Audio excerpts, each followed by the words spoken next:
एटा में 1799 प्राथमिक विद्यालयों में कार्यरत 3681 रसोइयों के मानदेय में बढ़ोतरी समेत 4 बड़ी सौगातों की घोषणा से खुशी की लहर है।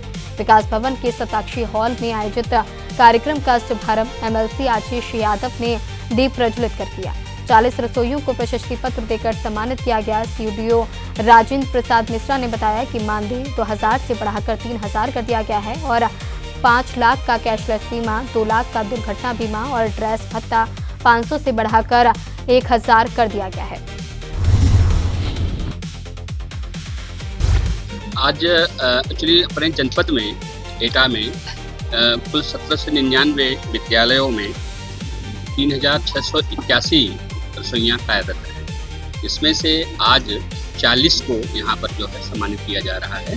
बाकी बड़ी संख्या में हमारे रसोइयाँ यहाँ उपलब्ध हैं। 40 को प्रतीक के रूप में सम्मानित किया जा रहा है, बाकी तो सभी को सम्मानित होंगे।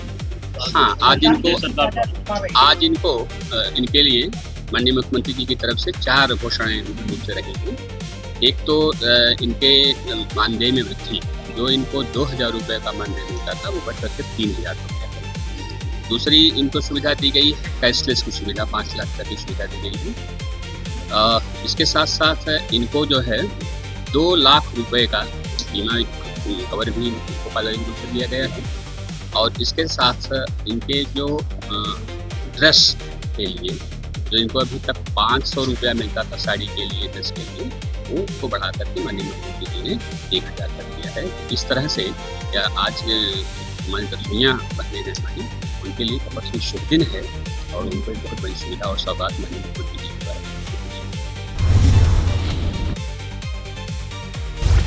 सोनभद्र में पीएम घोषणा योजना के रसोइयों का मानदेय 2000 से बढ़ाकर 3000 हुआ।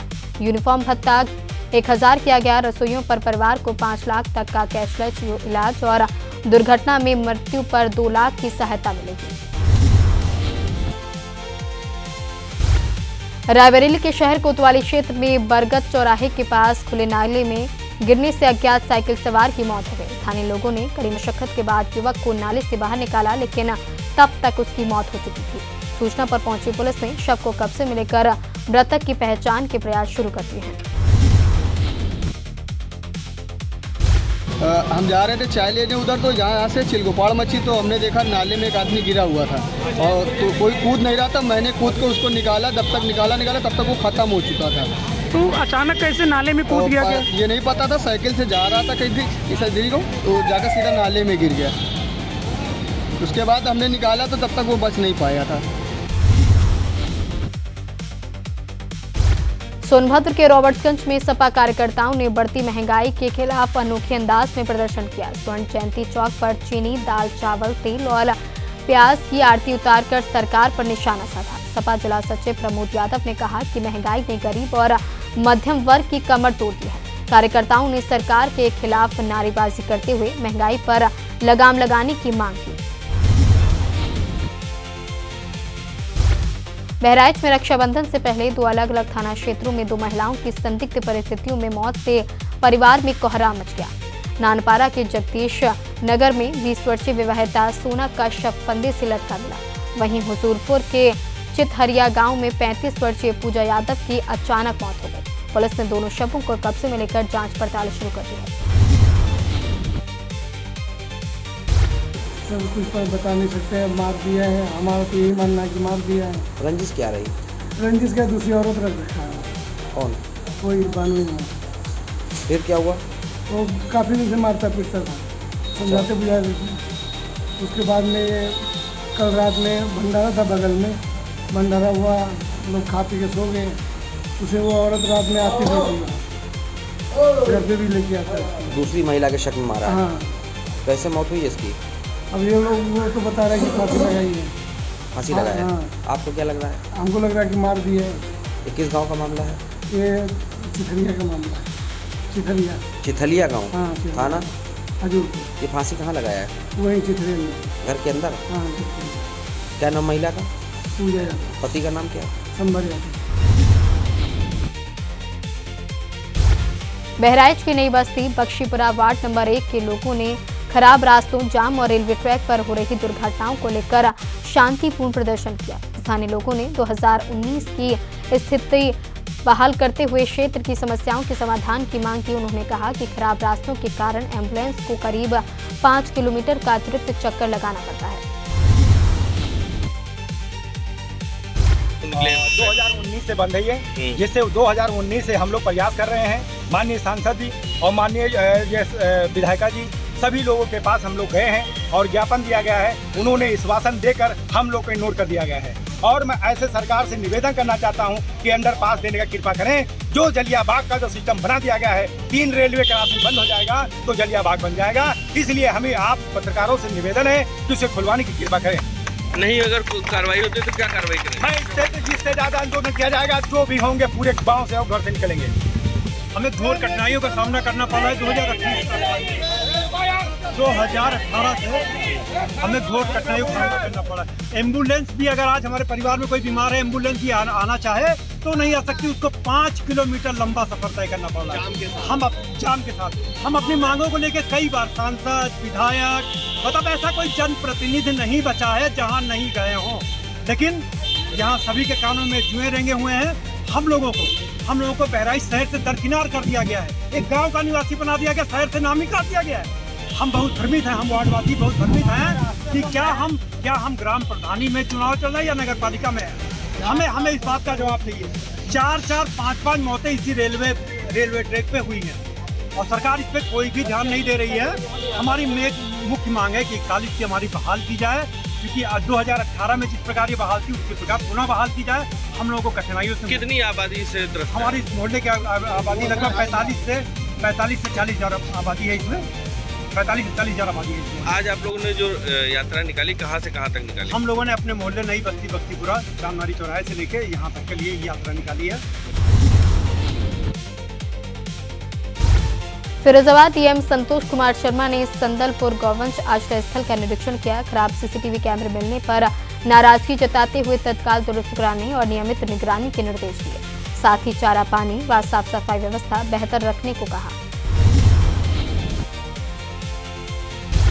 संभल के थाना धनारी क्षेत्र के गांव भिरावटी में शनिवार रात को विवाद होने के बाद पति पत्नी के बीच विवाद हो गया, जिसके बाद पत्नी अपने भाई के साथ मायके चली गई, जिसके बाद पति ने भूसे के कमरे में फांसी लगाकर अपनी जान दे दी। रविवार सुबह युवक का शव फांसी के फंदे पर लटका देखकर परिजनों की होश उड़ गई। सूचना पर पहुंची पुलिस ने शव को कब्जे में लेकर पोस्टमार्टम के लिए भेज दिया है।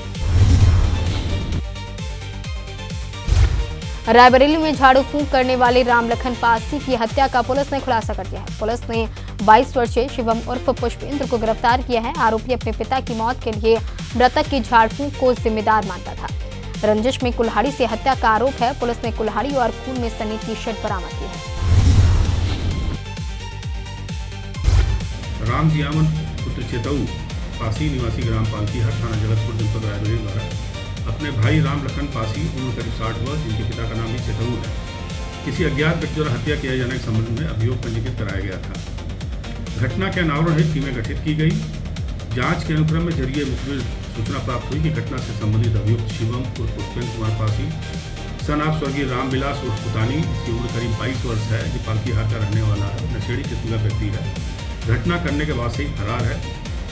मुखबिर की सूचना के आधार पर उक्त अभियुक्त को घेराबंदी करके गांव के पास की पासी बगिया से अभियुक्त शिवम को गिरफ्तार कर लिया गया। पूछताछ के उपरांत शिवम ने घटना कारित करना स्वीकार कर लिया तथा घटना में प्रयुक्त आला कतल कुल्हाड़ी को नहर के किनारे फेंकना बताया, जिसे अभियुक्त की निशानदेही पर बरामद कर लिया गया है तथा घटना के समय अभियुक्त द्वारा पहने शर्ट को भी कब्जा पुलिस में ले लिया गया है, जिसपे खून के धब्बे पाए गए हैं। घटना के कारण के संबंध में अभियुक्त द्वारा बताया गया कि मृतक राम लखन टोना टोटका व झाड़फूँक का काम करता था। इसके कारण ही कुछ वर्ष पूर्व उसके पिता की मृत्यु हो गई थी, जिसको लेकर के आपस में कुछ कहा सुनी हुई थी। अभी कल रात शाम को भी इनसे आपस में कुछ झगड़ा हुआ था। इसी प्रतिशोध के कारण शिवम द्वारा राम लखन की कुल्हाड़ी से प्रहार कर हत्या कर दी गई। घटनास्थल के निरीक्षण के दौरान ज्ञात हुआ कि मृतक राम लखन भी नशा करने का आदी रहा है। घटना के सफल अनावरण के उपरांत अग्रिम विधिक कार्रवाई के अनुक्रम में अभियुक्त को न्यायिक अवरक्षा में भेजा जा रहा है। सावन के चौथे सोमवार को लखीमपुर खीरी की छोटी काशी गोला गोकर्णनाथ में श्रद्धालुओं का सैलाब उमड़ पड़ा। हर हर महादेव के जयकारों से पूरा धाम गूंज रहा है। करीब 10 लाख श्रद्धालुओं के पहुंचने की संभावना को देखते हुए पुलिस प्रशासन पूरी तरह अलर्ट है। सुरक्षा, भीड़ नियंत्रण और यातायात व्यवस्था के लिए पुलिसकर्मी लगातार मुस्तैद हैं। लखीमपुर खीरी के मोहम्मदी में 4 पहिया वाहन और बाइक की जोरदार भिड़ंत में कावड़िए की मौत हो गई, जबकि दूसरा गंभीर रूप से घायल है। हादसा गोकन के पास हुआ। सूचना पर पहुंची पुलिस ने शव को कब्जे में लेकर जांच शुरू कर दी है। कन्नौज के ठटिया थाने में पुलिस पर मारपीट का आरोप लगाते हुए ग्रामीणों ने हंगामा और थाने का घेराव किया। हिरासत में लिए गए युवक ने सिपाही यशपाल और अभिषेक पर रास्ते में और थाने के अंदर मारपीट करने का आरोप लगाया। सूचना पर सीओ और तिरवा कोतवाली की फोर्स मौके पर पहुंची, जिसके बाद जांच पड़ताल का आश्वासन दिया और ग्रामीणों को शांत कराया गया। घटना ये हो गई थी, हम लोग एक जागरण करा रहे थे गौरीशंकर मंदिर में। वहाँ पे मेरे मित्र के द्वारा मुझे सूचना मिली कि हमारे ही मंडल का, हमारे ही समिति का एक आदमी है अविनेश यादव, उसकी दुकान है मानीमुख राय पे, उसके साथ किन्हीं भाइयों ने लड़ाई कर दी है। हमें ये बात पता चली, हम वहाँ से उनको देखने के लिए आए। हमने उन लड़कों को समझाया, हाथ पैर जोड़े, वो मामला मैंने शांत कर दिया। एक भाई कोई और था, वो और मुझे जबरदस्ती पुलिस यशपाल भैया कोई हैं और एक अभिषेक यादव जी हैं, वो मुझे जबरदस्ती वहाँ से उठा लाए मानीमुख राय से और लास्ते भर मारते लाए। इसके बाद थाने मुझे बहुत मारा, मेरा सर फट गया, ये मेरे हाथ में फ्रैक्चर है, यहाँ फ्रैक्चर है, वहाँ फ्रैक्चर है, पता नहीं कहाँ फ्रैक्चर है। दर्द बेइंतहा है, मेरे समझ में नहीं आ रहा मैं क्या करूँ। मैंने उनसे रिक्वेस्ट भी करी कि मैं सदर बाजार ठटिया में रहता हूँ भैया, आदित्य तिवारी जी थे वहाँ पे, वो भी मुझे जानते हैं। मैं उनसे भी रिक्वेस्ट करता रहा और अभिषेक यादव जी से भी रिक्वेस्ट करता रहा कि भैया मेरी कोई गलती नहीं, मेरी बात सुन लो, उसके बाद मुझे आप जितना चाहो उतना मारना। मैं वहाँ पे सिर्फ लड़ाई को समझाने आया था, शांत करने आया था। उन्होंने को क्या समझ में आया नहीं पता। जसपाल भाई ने मुझे इतना मारा, लाठी से मारा, आप मेरी दशा खुद देख ही रहे हो।